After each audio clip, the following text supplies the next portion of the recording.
back a little bit into this group. These guys, Serbia and Kenan and all these guys have, just a few minutes ago we showed Marco and there was nobody around him. It's a pretty big gap.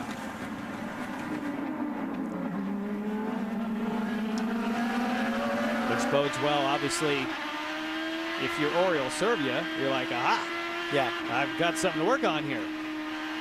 Well, Serbia's last lap was about a little bit quick. It was a little bit quicker. They're jumping around quite a bit, but about a half a second. But these guys have made some ground on Marco.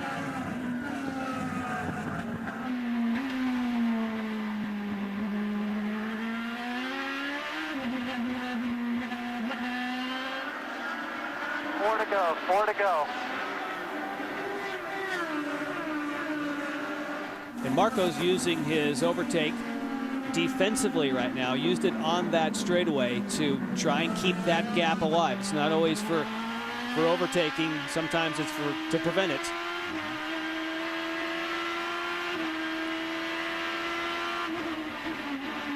Kenan was on the button there as well, but of course, you know who else was? Serbia. Yeah, exactly. And you know what? Now it's the time to use them up. Yeah. You only got 4 laps to go. You can't take them with you to next week, right? No. You don't use them. It'd be nice, like if they were cell phone minutes. That would be a good idea. You know, if you could get rollover, push to pass, that'd be quite cool. We should suggest that. Well, I'll tell you what, Power would be in good shape going into Long Beach then. These 5 cars running very close to each other. Andretti 4th, Serbia 5th, Kenan 6th, Castroneva 7th, and Pagano 8th.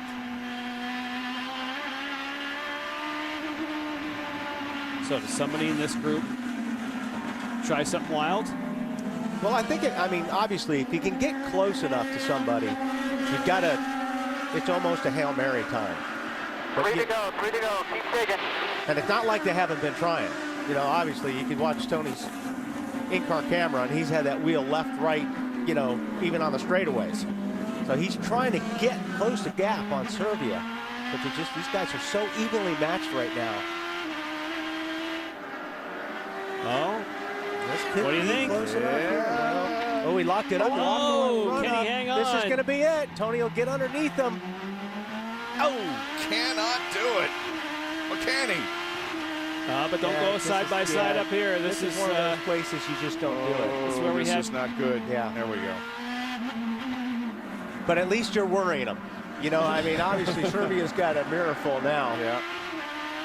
And once you have smoke pouring off the front tires, that builds a flat spot, and that stays there. Next time you try to brake hard, it wants to stop in that exact same location. So Tony will log that and say, right, I need to try that one more time into turn 5. And like I said, what you're trying to do is you're trying to worry the guy. That's what Tony just did to Serbia. Serbia went in there a little bit deeper than he's probably been going all day long because he knows Kenan is on the attack. And there's a fine line of where how far you can drive in with one of these race cars and, you know, have the grip under braking or lock up a tire under braking.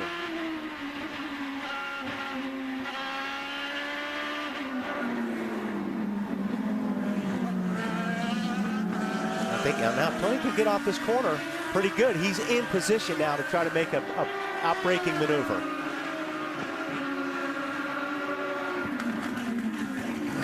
Just can't do it. Oh, Takuma Sato has to come in for a quick splash of fuel.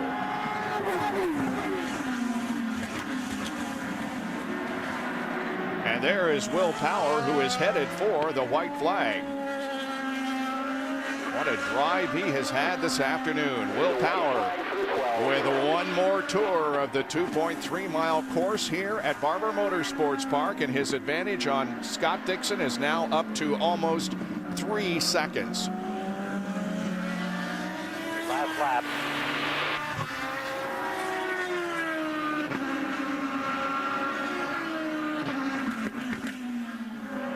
Uncontested at the moment. Nobody in front, nobody close behind. It's just a Sunday afternoon drive for Will Power.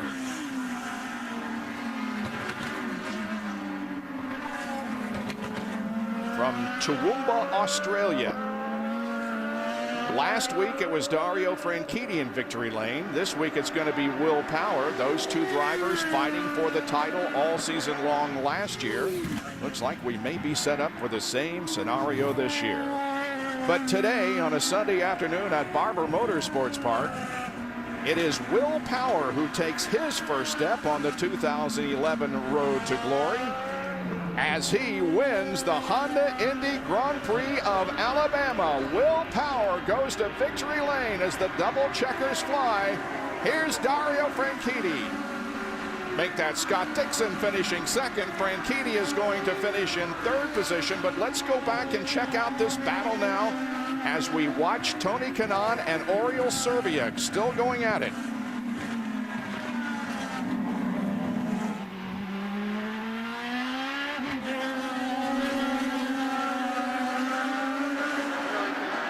And here they are. They're going to finish in that order.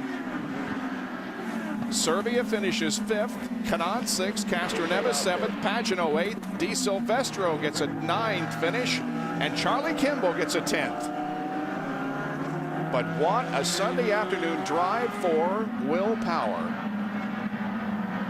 An impressive performance by the Team Penske driver. Yeah, he earned it. You know, it sounds like a Sunday afternoon drive, but I don't know how many restarts we had today, but it seemed like about 10 or 12.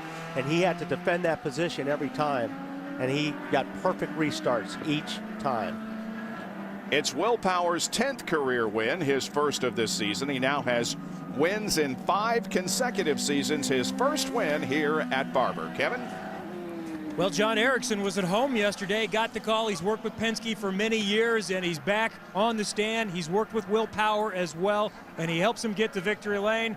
It's good to be back with Team Penske. This works out well. Big fun. Well, I'm just filling in for Clive. And first off, we want to send our best to Mary and Clive both. Hope all goes well tomorrow. Tell me about what got this done today. You've obviously worked with him before. How much did that help?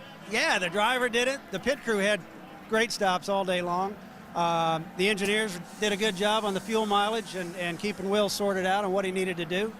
All good. Everybody did everything we needed to do. All right, congratulations. Enjoy this one. Bob? All right, 11 different teams represented in the top 13 positions in this race here this afternoon. We had 2 Penske cars and 2 Ganassi cars in the top 13. Will Power pulls into victory lane, and we'll be here to talk with him when we return to our IZOD Indycar coverage on Versus.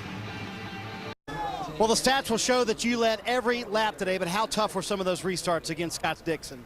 Yeah, I mean, the key was just to make sure I got the jump on him every time. I knew if I had the inside into one, it wouldn't be a problem, but man, yeah, I mean, it was just yellow after yellow after yellow. But man, it was one of the most relaxing race I've ever had. You know, I was just really cruising, pushing very hard at the end. But man, for Verizon, Maya, Coke, IZOD, Shell, and thank the fans for such an awesome day, and very happy to get the Verizon 12 car up there. Awesome day.